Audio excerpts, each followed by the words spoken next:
नमस्कार, eighty news today में आपका स्वागत है और हम आपके लिए लेके आए हैं देश दुनिया की 25 बड़ी खबरें जो आपके काम की होती हैं और आपको अपडेट रखती हैं। और चैनल पे अगर आप नए हैं तो चैनल को सब्सक्राइब कर लीजिए जिससे आपको हर अपडेट समय पे मिलती रहे। सबसे पहली बड़ी खबर देख लेते हैं। एलन मस्क ने किया भारत में 20 मिलियन के निवेश का ऐलान। अपनी भारत यात्रा के दूसरे दिन एलन मस्क ने प्रधानमंत्री मोदी के साथ एक संयुक्त प्रेस कॉन्फ्रेंस में 20 बिलियन के निवेश की घोषणा की। मस्क ने बताया कि टेस्ला की पहली भारतीय गीगा फैक्ट्री गुजरात के धोलेरा में स्थापित की जाएगी। इसके साथ ही स्टारलिंक को भारत में परिचालन के लिए सुरक्षा क्लियरेंस मिल गया है। यह डील भारत को वैश्विक ईवी और सैटेलाइट इंटरनेट मार्केट में एक बड़ी शक्ति के रूप में स्थापित करेगी। अगली बड़ी खबर है, संसद में डिजिटल इंडिया पर एक्ट 2026 पारित। आज लोकसभा और राज्यसभा ने भारी बहस के बाद डिजिटल इंडिया एक्ट 2026 को अपनी मंजूरी दे दी। यह कानून पुराने आईटी एक्ट 2000 की जगह लेगा और इसमें एआई की जवाबदेही, ऑनलाइन सुरक्षा और डीप फेक को रोकने के लिए कड़े प्रावधान किए गए हैं। केंद्रीय आईटी मंत्री ने कहा, यह कानून इंटरनेट को सुरक्षित, भरोसेमंद और जवाबदेह बनाएगा, जिससे करोड़ों भारतीय डिजिटल नागरिकों के अधिकारों की रक्षा होगी। अगली बड़ी खबर है, सुप्रीम कोर्ट से समान नागरिक संहिता पर केंद्र सरकार को नोटिस। सुप्रीम कोर्ट ने आज केंद्र सरकार को एक नोटिस जारी कर समान नागरिक संहिता यूसीसी कानून लागू करने के लिए उठाए गए कदमों की जानकारी मांगी है। अदालत ने कहा कि संविधान के अनुच्छेद 44 के तहत राज्य का कर्तव्य है कि वह पूरे देश में समान कानून सुनिश्चित करे। कोर्ट ने इस मामले की अगली सुनवाई अप्रैल के सप्ताह में तय की है। इस फैसले से राजनीतिक गलियारों में एक बार फिर बहस छिड़ गई है।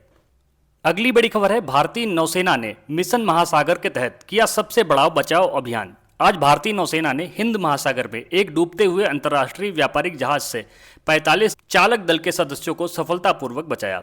आईएनएस विक्रमादित्य के नेतृत्व में चले इस अभियान ने भारत की त्वरित प्रक्रिया और समुद्री सुरक्षा क्षमता का लोहा मनवाया। रक्षा मंत्री ने टीम को बधाई देते हुए कहा कि भारत इस क्षेत्र में नेट सिक्योरिटी प्रोवाइडर की अपनी भूमिका को पूरी निष्पक्षता और साहस के साथ निभा रहा है। अगली खबर है, मिशन गगनयान से अंतरिक्ष यात्रियों ने पूरा किया पहला स्पेसवॉक सिमुलेशन। इसरो ने आज गगनयान मिशन के लिए चुने गए अंतरिक्ष यात्रियों के लिए एक महत्वपूर्ण स्पेसवॉक सिमुलेशन अभ्यास सफलतापूर्वक पूरा किया। बेंगलुरु के विशेष केंद्र में यात्रियों ने शून्य गुरुत्वाकर्षण वातावरण में जटिल कार्यों को करने का अनुभव लिया। इसरो प्रमुख ने बताया कि सभी प्रणालियां उम्मीद के मुताबिक काम कर रही हैं। यह परीक्षण भारत के पहले मानव अंतरिक्ष मिशन की तैयारियों में एक मील का पत्थर है, जो 2026 के अंत तक प्रस्तावित है। अगली बड़ी खबर है, देश के 20 और शहरों में वंदे भारत स्लीपर ट्रेनों का विस्तार। रेल मंत्रालय ने आज अमृत भारत योजना के दूसरे चरण के तहत 20 नए रूटों पर वंदे भारत स्लीपर ट्रेनें चलाने की घोषणा की। इन ट्रेनों में कवच 3.0 सुरक्षा प्रणाली और आधुनिक सुविधाएं होंगी। रेल मंत्री ने बताया कि आगामी जून तक ये ट्रेनें पटरी पर दौड़ेंगी, जिससे लंबी दूरी का सफर पहले से कहीं अधिक तेज और आरामदायक हो जाएगा। यात्रियों की सुरक्षा के लिए हर कोच में एआई पावर्ड कैमरे भी लगाए गए हैं। अगली बड़ी खबर है, शिक्षा मंत्रालय का AI for all scholarship programme. शिक्षा मंत्रालय ने आज देश के 5 लाख ग्रामीण छात्रों के लिए एआई ऑल फॉर छात्रवृत्ति योजना शुरू की है। इसके तहत मेधावी छात्रों को एआई और कोडिंग सीखने के लिए मुफ्त लैपटॉप और डेटा पैक दिया जाएगा। सरकार का लक्ष्य है कि डिजिटल साक्षरता केवल शहरों तक सीमित ना रहे और ग्रामीण प्रतिभाओं को भी आधुनिक तकनीक के साथ जुड़ने का मौका मिले। इस पहल से भविष्य के डिजिटल भारत के लिए एक मजबूत नींव तैयार होगी। अगली बड़ी खबर है, नेशनल साइबर हेल्पलाइन 1930 को मिला इंटर अंतर्राष्ट्रीय सम्मान। भारत की साइबर हेल्पलाइन 1930 को आज वैश्विक साइबर सुरक्षा शिखर सम्मेलन में दुनिया की सबसे प्रभावी हेल्पलाइन का पुरस्कार मिला। गृह मंत्रालय ने बताया कि इस सिस्टम ने पिछले एक साल में 2000 करोड़ रुपए की धोखाधड़ी को रियल टाइम में रोकने में सफलता पाई है। एआई आधारित ट्रैकिंग सिस्टम के कारण अपराधियों को पकड़ने की दर में भी 35% का सुधार हुआ है। सरकार ने इस सेवा को और अधिक सुलभ बनाने का संकल्प लिया है। अगली बड़ी खबर है, ईरान इजरायल युद्ध से इजरायल ने किया ऑपरेशन आयरन शील्ड का ऐलान। पश्चिम एशिया में युद्ध की विभीषिका आज और बढ़ गई जब इजरायल ने ईरान के खिलाफ ऑपरेशन आयरन शील्ड की शुरुआत की। इजरायली वायुसेना ने तेहरान और इस्फहान में कई रणनीतिक ठिकानों पर अब तक के सबसे भीषण हवाई हमले किए। ईरान ने भी जवाबी कार्रवाई करते हुए तेल अवीव की ओर मिसाइलें दागने का दावा किया। संयुक्त राष्ट्र ने इसे पूर्ण क्षेत्रीय युद्ध की ओर बढ़ता कदम बताते हुए वैश्विक शांति के लिए गंभीर खतरा बताया है। अगली बड़ी खबर है, डोनाल्ड ट्रंप का स्पेस मिलिट्री बजट में 40% का इजाफा। अमेरिकी राष्ट्रपति डोनाल्ड ट्रंप ने आज अपनी नई अंतरिक्ष नीति के तहत स्पेस फोर्स के बजट में 40% की भारी बढ़ोतरी की घोषणा की। ट्रंप ने कहा कि अंतरिक्ष अगला युद्ध क्षेत्र है और अमेरिका अपनी श्रेष्ठता बनाए रखने के लिए वहां लेजर हथियारों और अत्याधुनिक निगरानी प्रणालियां तैनात करेगा। इस घोषणा से वैश्विक अंतरिक्ष रेस में नया तनाव पैदा हो गया है, क्योंकि अन्य देशों ने इसे बाहरी अंतरिक्ष के सैन्यीकरण की शुरुआत बताया है। अगली बड़ी खबर है, चीन ने आर्टिफिशियल मून प्रोजेक्ट का सफल कक्षा परीक्षण किया।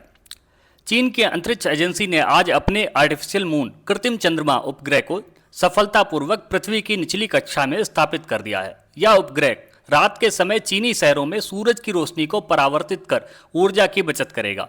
हालांकि चीन ने इसे पर्यावरण अनुकूल बताया है, लेकिन खगोलविदों और पर्यावरणविदों ने इसके प्रकाश प्रदूषण और वन्य जीवों पर पड़ने वाले नकारात्मक प्रभावों को लेकर अंतर्राष्ट्रीय समुदाय से हस्तक्षेप करने की मांग तेज की है। अगली बड़ी खबर है, संयुक्त राष्ट्र में ग्लोबल एआई गवर्नेंस पर पहली अंतर्राष्ट्रीय संधि। आज न्यूयॉर्क में संयुक्त राष्ट्र महासभा ने एआई के उपयोग को विनियमित करने के लिए पहली अंतर्राष्ट्रीय संधि पर हस्ताक्षर किए। भारत समेत 150 देशों ने संकल्प लिया कि वे स्वायत्त घातक हथियारों किलर रोबोट्स का निर्माण नहीं करेंगे और एआई का उपयोग केवल मानवता के कल्याण के लिए होगा।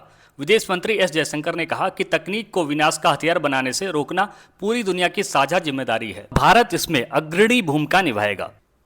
अगली बड़ी खबर है, उत्तर प्रदेश से अयोध्या में रामनवमी के लिए 10 स्तरीय सुरक्षा घेरा।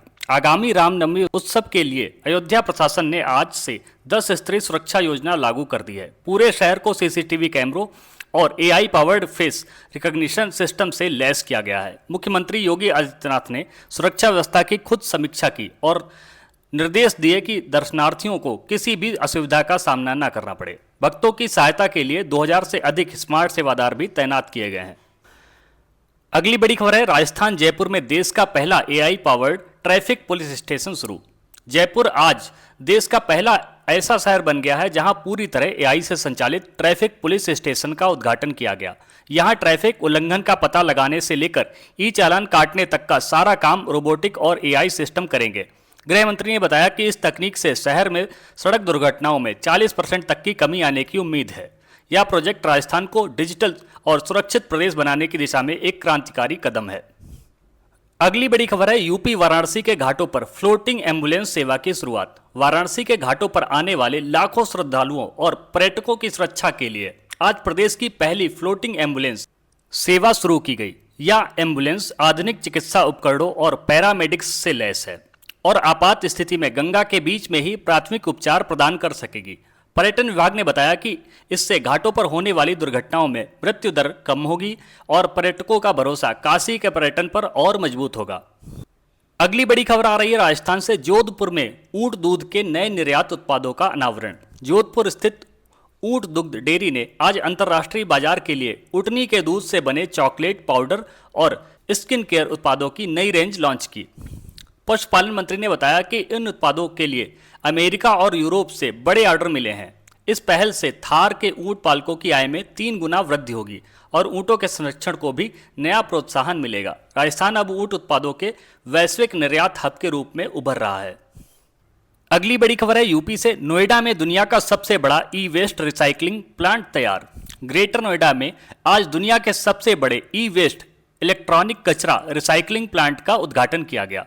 यह प्लांट सालाना 2 लाख टन पुराने गैजेट्स को रिसाइकिल कर उनसे कीमती धातुएं निकालने में सक्षम है। सरकार ने बताया कि इस प्रोजेक्ट से राज्य में 10,000 लोगों को रोजगार मिलेगा और यह भारत को कचरे से कंचन वेस्ट टू वेल्थ के लक्ष्य की ओर ले जाएगा। यह पर्यावरण संरक्षण और सर्कुलर इकोनॉमी की दिशा में एक बड़ा कदम है। अगली बड़ी खबर है, बैडमिंटन से पीवी सिंधु फ्रेंच ओपन के फाइनल में पहुंची। भारत की स्टार शटलर पीवी सिंधु ने आज फ्रेंच ओपन के सेमीफाइनल में दुनिया की नंबर 1 खिलाड़ी को सीधे सेटों में 21-15, 21-18 से हराकर फाइनल में प्रवेश कर लिया है। सिंधु की आक्रामकता और सटीक स्मैश का विपक्षी खिलाड़ी के पास कोई जवाब नहीं था। वे कल होने वाले खिताबी मुकाबले में चीन की खिलाड़ी से भिड़ेंगी। भारतीय बैडमिंटन प्रेमियों को उम्मीद है कि सिंधु इस वर्ष का अपना पहला बड़ा अंतर्राष्ट्रीय खिताब जरूर जीतेंगी। अगली बड़ी खबर है, एप्पल ने लॉन्च किया आईफोन 17 का एआई एडिशन। एप्पल ने आज भारतीय बाजार के लिए विशेष रूप से डिजाइन किया गया आईफोन 17 प्रो एआई लॉन्च किया। इसमें इनबिल्ट एआई सिरी दी गई है जो 12 भारतीय भाषाओं को रियल टाइम अनुवाद कर सकती है।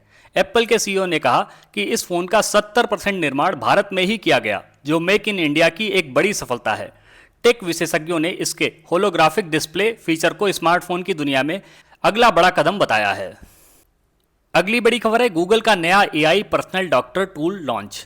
गूगल ने आज स्वास्थ्य क्षेत्र में क्रांति लाते हुए अपना नया एआई डॉक्टर टूल पेश किया।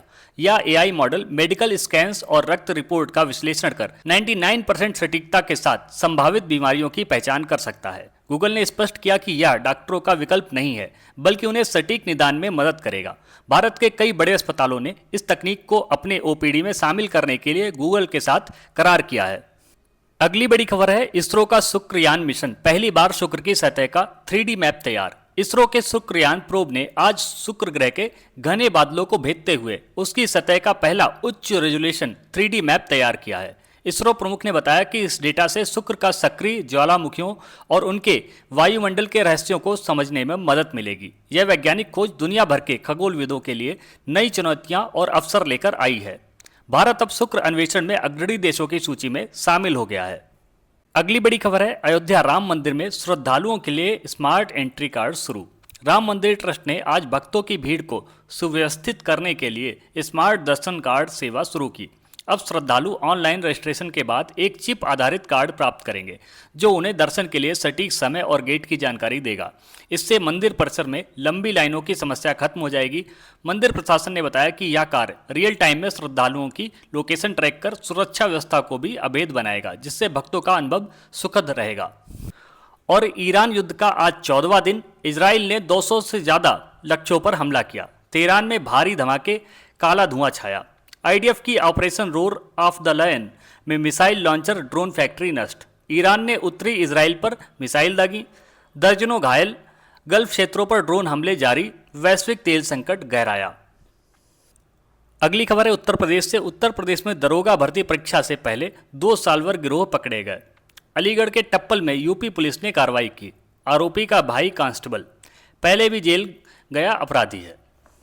अगली बड़ी खबर है पश्चिमी इराक में अमेरिकी वायुसेना के KC-135 स्ट्रेटो टैंकर विमान के क्रैश होने से उसमें सवार सभी 6 क्रू मेंबर्स की मौत हो गई। यूएन सेंट्रल कमांड ने पुष्टि की है कि यह हादसा गुरुवार 12 मार्च 2026 को दोपहर लगभग 2 बजे हुआ। तो ये थी देश दुनिया की 25 बड़ी खबरें। अगर आपको हमारी खबरें समझ में आती हैं, आपकी जानकारी बढ़ती है, तो चैनल को सब्सक्राइब करिए, वीडियो को लाइक करके अपने मित्रों के साथ भी शेयर करिएगा। पूरा वीडियो देखने के लिए बहुत बहुत धन्यवाद। आपका समय शुभ हो।